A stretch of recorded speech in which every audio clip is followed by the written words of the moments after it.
Welcome back, dear viewers, to Let's Play Dungeon Crawl Stone Soup. We left off with Crestor, the deep dwarf fighter, and we had just found this +1 ring mail of poison resistance. Very good find. I take it as a good sign. The reason why we are using this shield... Oh dear, we have not been training our skills properly at all. My goodness. A whole level of the dungeon just training things willy-nilly. Well, at least all of these skills were relevant. I mean, it's just going to slow down our damage dealing capabilities a little bit, unfortunately. You know, and I'm trying to think what I want to do about this shield. Shield prevents me from hitting them.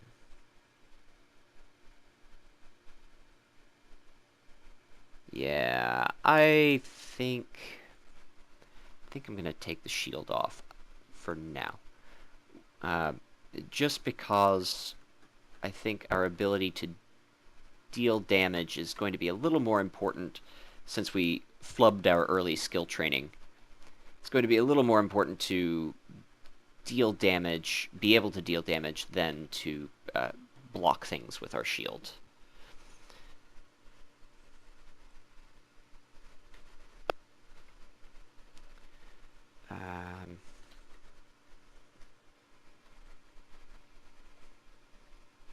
Yeah, there wasn't a good place to pull them back to, not really. This is an interesting... Oh, cool. Our passive magic mapping has revealed an altar of some kind. Hopefully it's a god that we would want to worship. I think I'm not planning on casting spells, really, at any point with this character. I do want to be able to wear very, very heavy armor. So I think for now I'm going to put points into strength. Though dexterity is probably better early on. Nah. I want to be able to put on good armor as soon as I find it, not, you know, when I reach another level point. Nemelex Zobe. I've considered doing a Nemelex run, but I think I need to plan for it to be a Nemelex run, not just stumble across his altar. The current setup with Nemelex is requires a little more planning than what it will be in the next trunk version.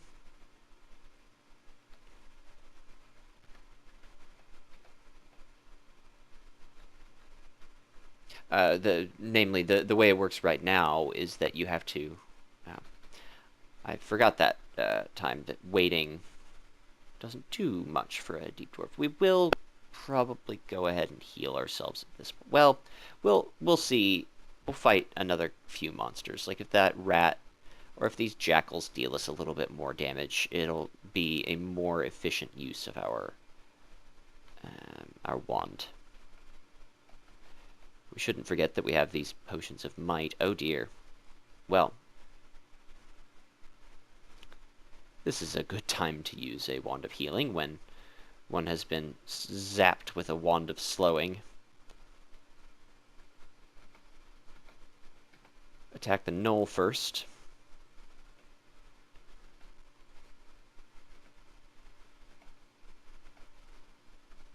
Okay, that was tough. That was, Oh, and we're not out of the woods yet. I don't think this hobgoblin could conceivably deal 13 damage to us in a single blow, so we're probably fine. This is funny, this is the first run in a... Oh, shucks, I don't know why I waited for several hundred turns. It didn't do us any good, because we don't heal naturally. It takes me a few levels of working with a dwarf to... Okay, so this is an interesting scenario. We have here a +1/+4 flail. with no points in maces and flails. Is that better than long blades at almost...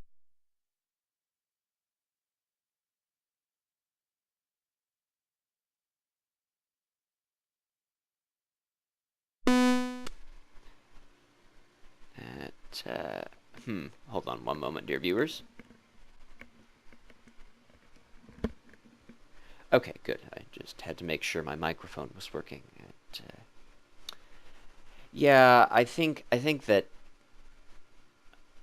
1.2 delay versus 1.4 delay is probably worth it at this point in the game. So we'll stick with this. We'll keep this in our inventory. I'm not opposed to the idea of switching over.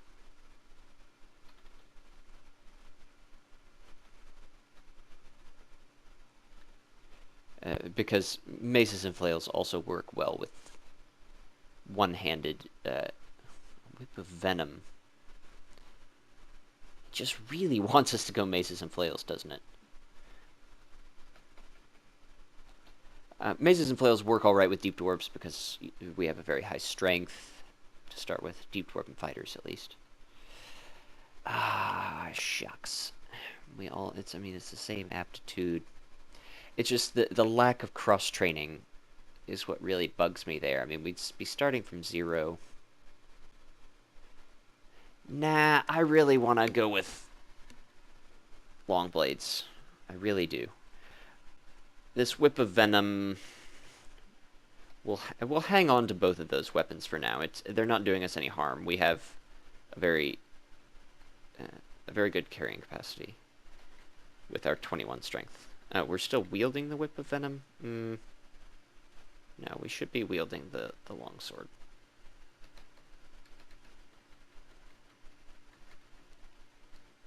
Yeah, now that it's level 4, that's gonna be pretty good for us. Weighted there again. I really ought to unbind that key. Maybe I will. I don't know. Okay, so that was level 2 of the dungeon. Nothing too exciting aside from that Chabriados room with the gnolls. Oh, Nenekve.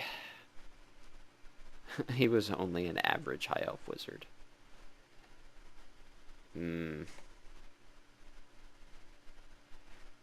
Probably worthy of this other potion of might. I don't want to take any chances. There we go. Not a ton of experience there, but yeah, I'm not complaining. We didn't take much damage.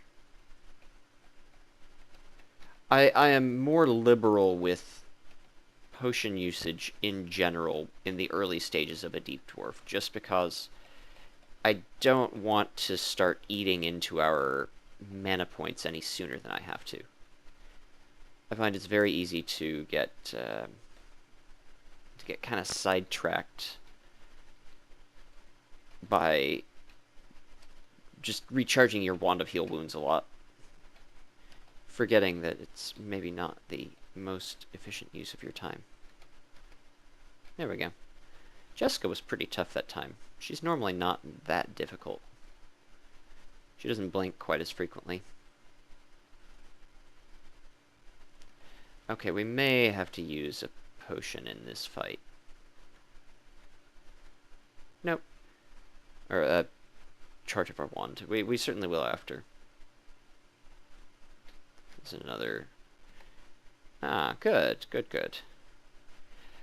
Okay, strength, we still want it to be higher. I really want to get it up to the point where we can wear gold dragon armor. That's our ideal choice. Gold dragon armor provides you with fire resistance, cold resistance, and poison resistance, in addition to a whole bunch of armor class. You're super loud and you can't cast spells, but that's fine. You're also a tank.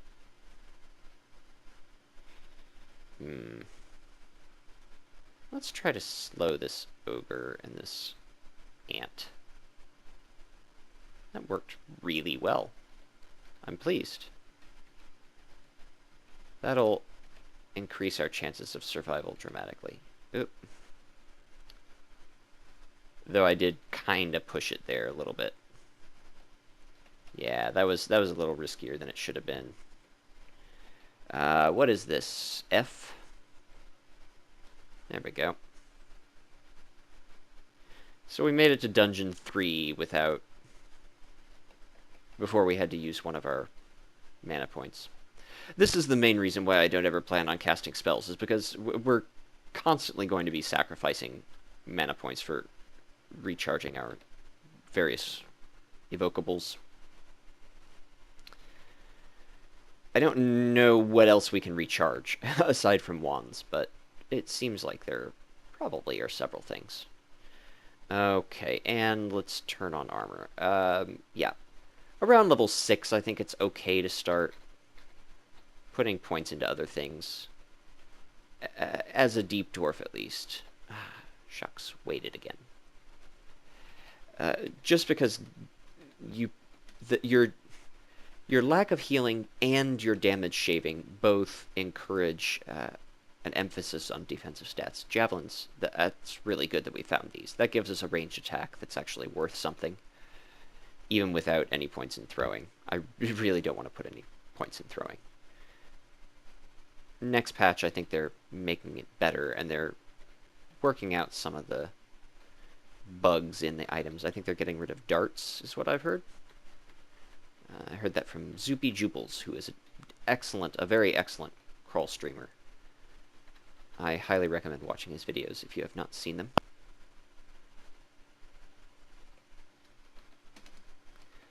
But yeah, they're getting rid of darts because they're completely useless beyond levels 1 and 2 of the dungeon. Really, mostly useless beyond level 1 of the dungeon. Yeah, see, that didn't happen to hit that time, but, you know, it could have. And javelins do a hefty amount of damage. I don't know... Yeah, the other thing they're redoing is how all ranged attacks are calculated. They're going to make it basically the same as melee weapons, as far as skills and stuff, as opposed to now, which is some really weird arcane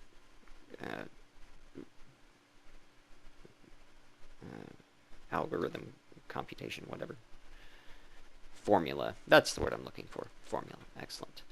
Well, there's a falchion, which is strictly worse than our longsword, sadly. Ooh, a buckler. That's actually really good for us, because that means we can just put another 1.5 into shields and get no melee penalty, and still be able to have a chance to block things. Oh dear. Let's back around the corner, heal ourselves up, get ourselves prepared for this fight, because it's going to be a doozy. A real doozy. Okay, good. We got one of the priests. I think we can kind of run away. Oh dear, ouch. That was too risky on my part. Use a couple... Oh.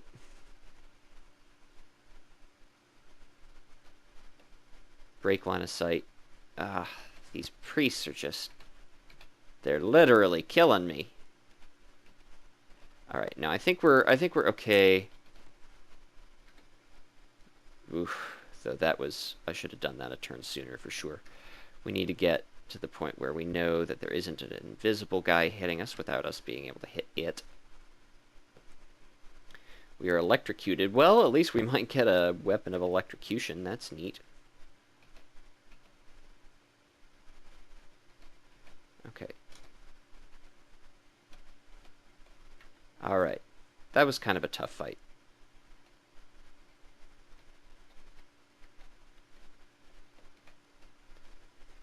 Oh, this is that dagger of electrocution. That is really good.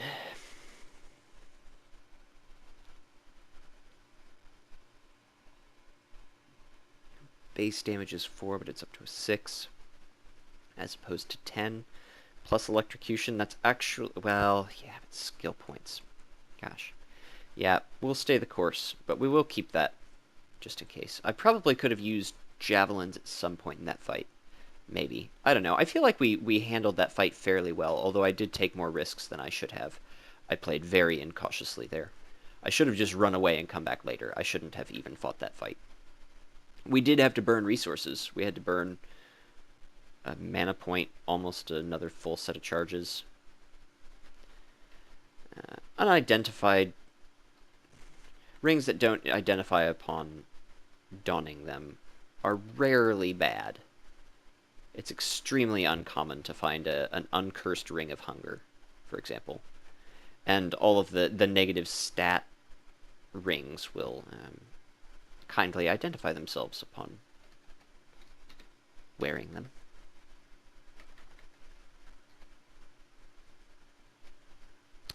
Yes, I will definitely be ending my crawling for the evening after this video. I am getting quite tired.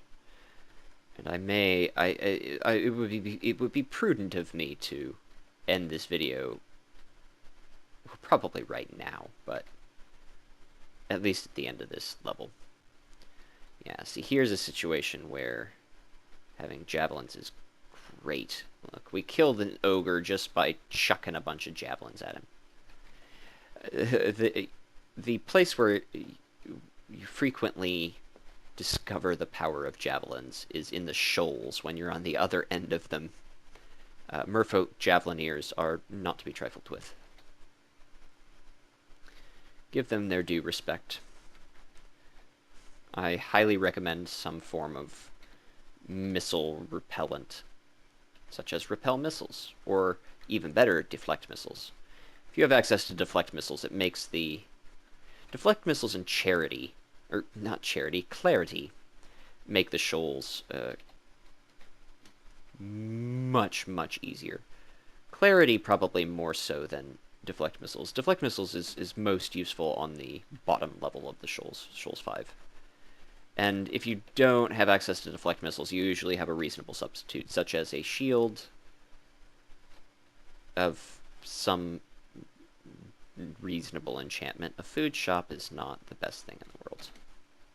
I mean, it's not bad, we won't complain. We have, especially late in the game when permafood could conceivably be a worry, we have a good source there.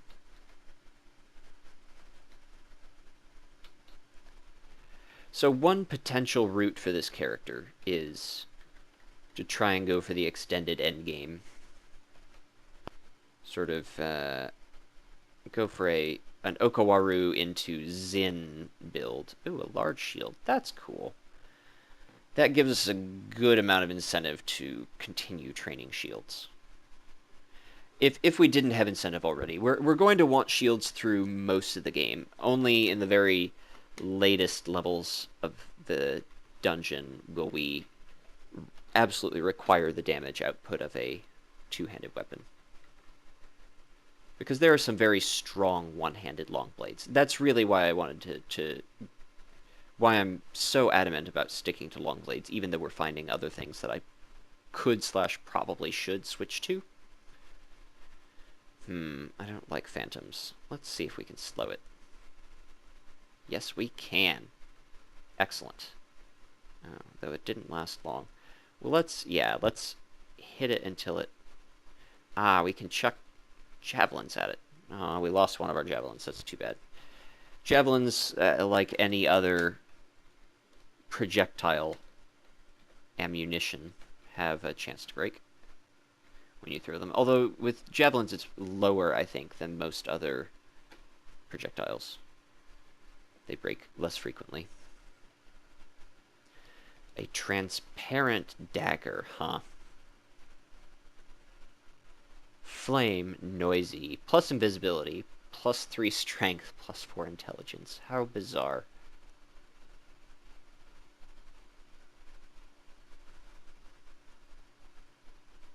It's like the game is begging us to go into short blades.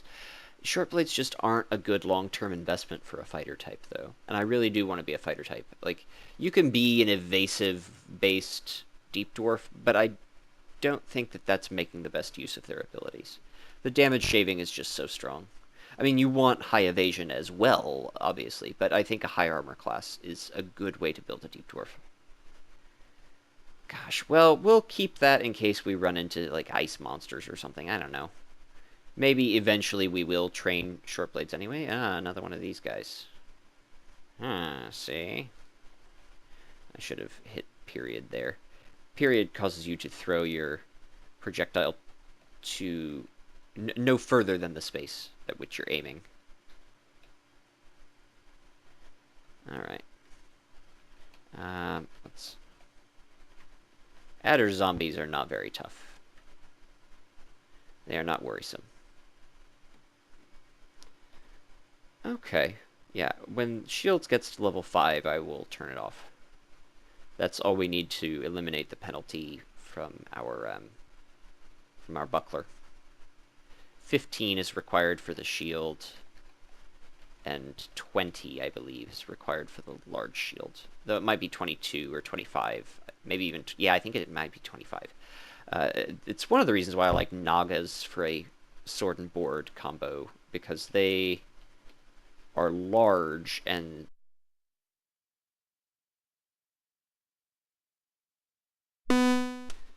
Sorry, my microphone went out again. Nagas are large and thus have a lower threshold for when shields become without penalty. Sort of the shield version of minimum delay. Since obviously having arbitrary delays on how frequently you could block things would render shields more or less useless. So instead of a delay, they have a penalty to your melee attacks and or spells.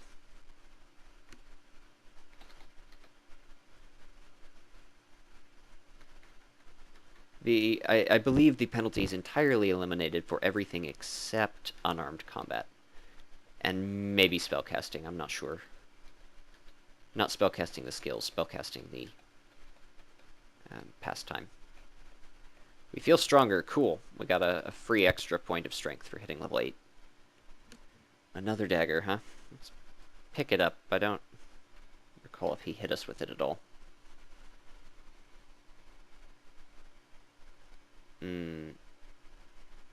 Yeah, I don't know. I won't try it out unless we find some other cursed equipment. Ooh, a necrophage. That's unfortunate. Necrophages can rot us, which I really don't want. Okay, good. Cool. Well, that was good. Got our shields up to level 5. I'll turn it off for a while. I don't feel a compelling need to put another 10 points into it to get this shield, this regular shield, wearable. In fact, I can drop that and I can always come back to it later and pick it up. It's not going anywhere. I think we can safely drop these guys. We're not going to be using them. If anything, we're going to use one of these weird things. The noisy is basically the tipping point for this dagger. If it didn't have that heavy penalty, I would consider training short blades. But noisy makes it useless as a stabbing weapon completely because you wake up everything around you. So you can only stab one thing, even with perfect stealth. And also it just attracts all manner of attention that you don't particularly want. Oh, good, the temple. That seems like a good place to end this run. We'll pick a god and call it. This Wand of Slowing has done a lot of work for us. I'm pretty thankful we have it. Ooh, is this a corrupted? No, it's not. Okay, the walls are just purple. Oh, no. Oh, Okawaru isn't in here.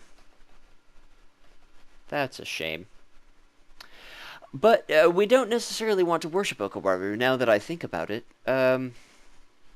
Trog would be really good for us. At least for the early and mid-game. Trog's Hand is a regeneration effect that does work on Deep Dwarfs. It's rare. We could follow a Livelon, which would give us healing, but I think there are some pretty strict requirements. Who else has a healing effect, though?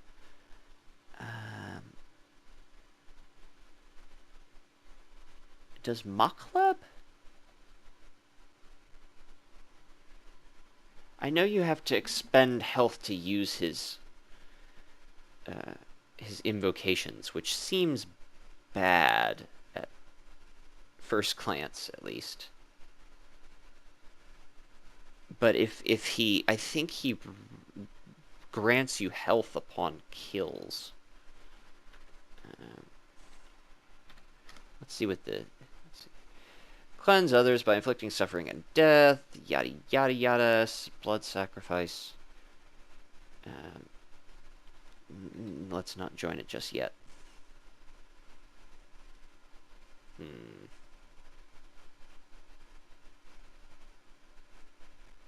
Yeah.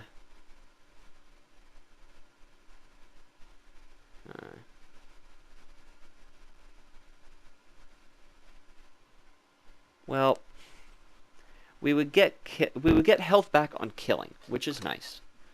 But we would have to spend health to use the invocations, which is really bad. I don't think I want to do it. Plus, Mokleb is a little unreliable.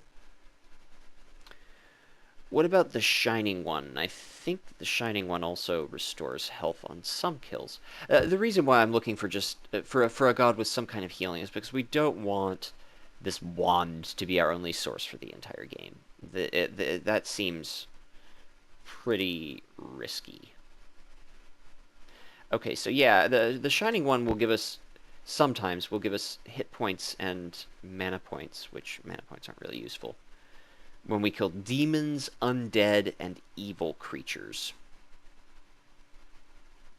And it doesn't give us as much health. Yeah. Maybe we can try out the Shining One. I just feel like the Shining One is a really late game kind of god. There just aren't enough demons, undead, and evil creatures in the early levels, or in the early and mid game, to make it worth worshipping him. Yeah. We could go a level on for a while and switch over to the Shining One. The three good gods, including Zin, don't mind that. I kind of like the idea of Trog because we're not really considering casting spells at any point.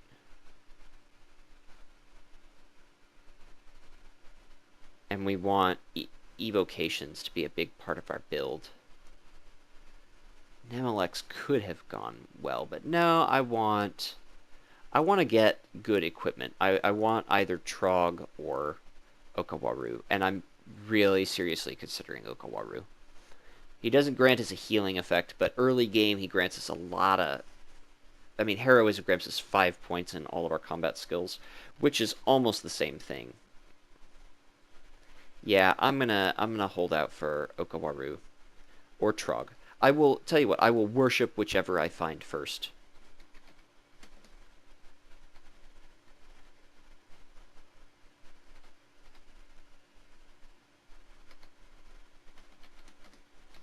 I think that's a reasonable compromise. Ooh, good, another wand. A lot of characters I'm not too excited to get wands, but deep dwarves I'm... Oh dear. This is... That was way, way, way too many steps.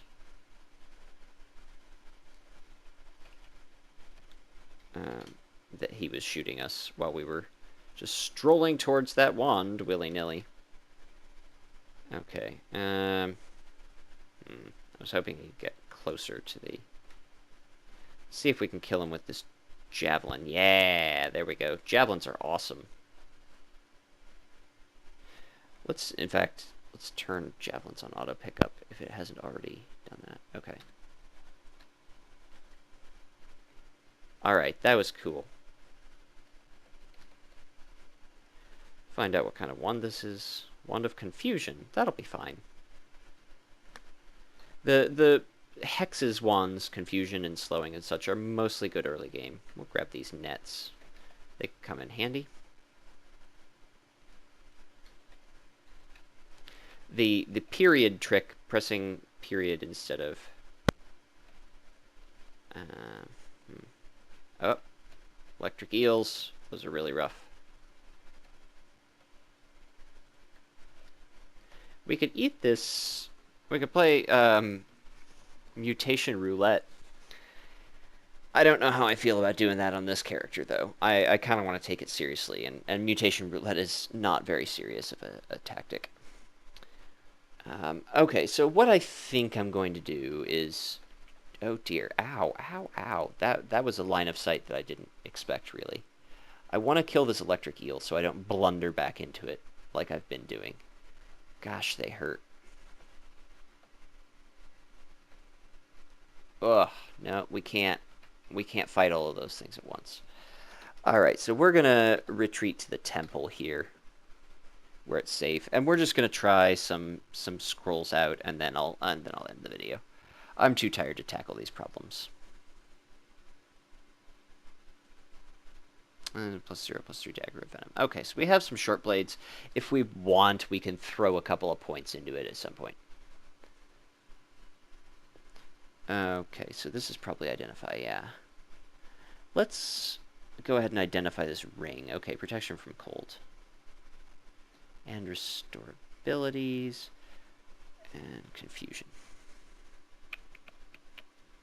That's good. I really like getting 3-fers on the Scrolls of Identify. That is a feature that they are removing in the next trunk version, which I think is fine. Like, they're doing a lot of things to make identifying things easier. Okay, good. We had enough to ID all of our potions. Lignification we'll hang on to. Might as well.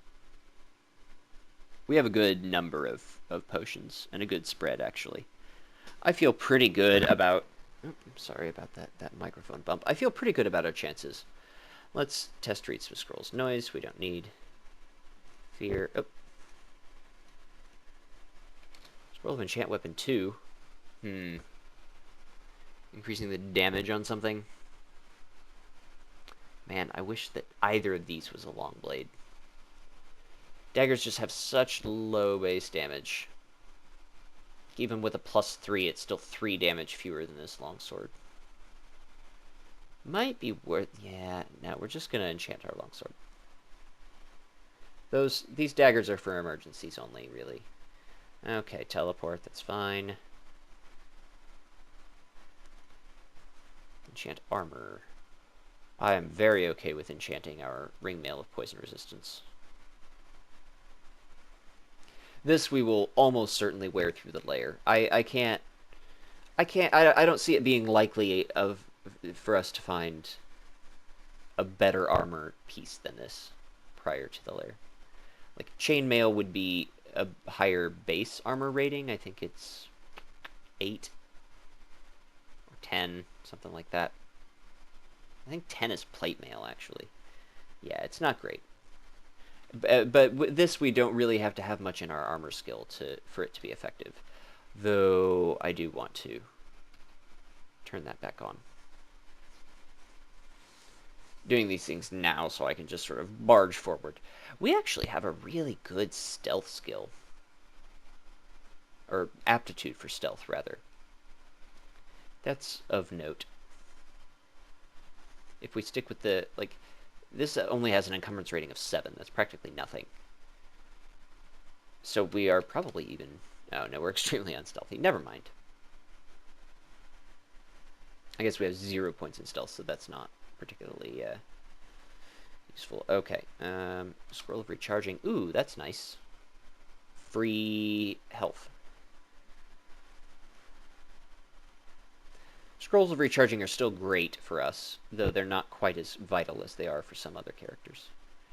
Random uselessness. Always a pain. Okay, and we know what Blink is. Good. We don't have any more, sadly, but... Yeah. So, the reason why I would not worship Trog, generally, is because even with only 8 intelligence, it's still conceivably possible for us to cast some spells, even with us chewing through our mana. And, you know, just like the reason why I say this now is because Summon Butterflies is an excellent, excellent, excellent level 1 spell that, even with low spell power, is incredibly useful for escaping situations because it guarantees you a couple of turns, usually, of blocked line of effect. So if you're fighting something with, like, beams or bolts or torment or whatnot, then you're out of luck, but there are many, many things, even throughout the end game, that will be stymied by butterflies. So, and Trog would prohibit us from doing that. So, thanks for watching, dear viewers. I am definitely tired enough to go to bed now. So this session, this couple of sessions has served its purpose, and I hope that you've had fun with my little sleepy ramblings. Thanks for watching, and I'll see you next time.